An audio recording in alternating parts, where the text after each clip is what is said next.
والله إنك تسر في أول النهار ويطلع لك مشكلة في العصر، تفرح اليوم تبكي غدا. سبحان، هذه الدنيا دار متى ما أضحكت في يوم أبكت غدا قبحا لها من داري. تحت كل قصة غصة، هنا غصة.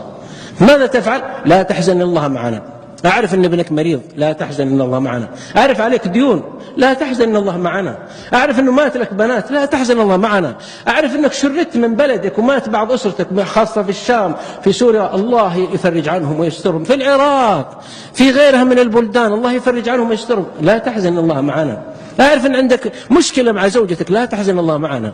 أعرف أن عندك ذنب ارتكبته، لا تحزن إن الله معنا. أنت موحد، ترى أنت مسلم. ما دام الجبهة هنا تصل هنا لا تخاف، ما دام جبهتك هذه تضرب في التراب لا تخاف.